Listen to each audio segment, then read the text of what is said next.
It was one of the best training, was out on Catalina Island. And they would drop you in a section of Catalina Island, and you had to survive there for 2 weeks. And you weren't given any food when you went in. You were given one knife. And then you had to survive with that. You had to love fish, I guess. You had to love fish. And you ate a lot of other things that you could capture, turtles, whatever. And you came out, you were pretty handy. But it was harder in China because the Japanese had gone through and pretty well cleaned out all of the food supplies. And whenever the harvest was completed, they would come through and take the harvest. The popular wisdom is that the Japanese were much crueler to the Chinese than they were to any other of the invaded countries. Is that true? In certain instances, which were probably the most horrible that ever existed, if you take into consideration the rape of Nanking, yeah, where 600,000, at least the minimum was about 600,000 Chinese men, women, and children were raped, bayoneted, and killed. My group had a choice, depending on the mission. Some missions we might go in as civilians.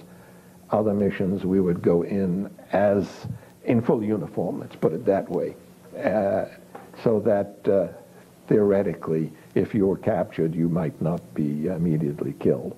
But of course, the German High Command knew who we were, and they had sent orders that there was to be no mercy shown, and that if we were captured, we were to be examined and all the information gotten that they could get out of us, and then we were to be shot.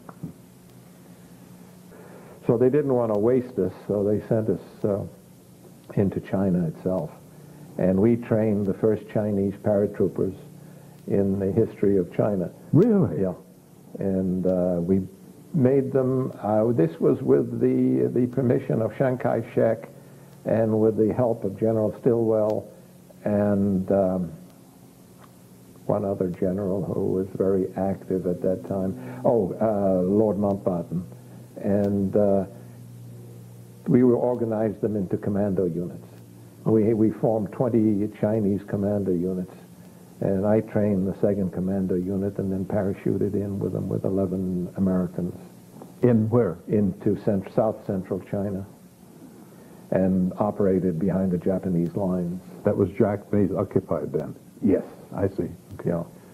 And it was literally hell, because it was a lot different to operate there. And food, there was no food available. You had to live off the land, and there was nothing to live off.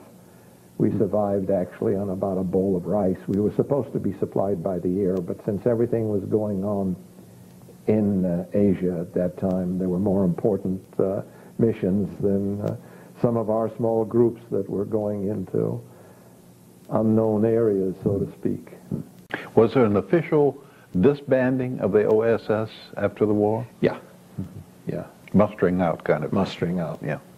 Well, this time, the instant I got back to the United States, I was immediately mustered out. I got a letter from the OSS, and that's about all it was, telling me, you know, that they would like to continue seeing me and to apply for any future work if anything was necessary, but at the moment there was no more need.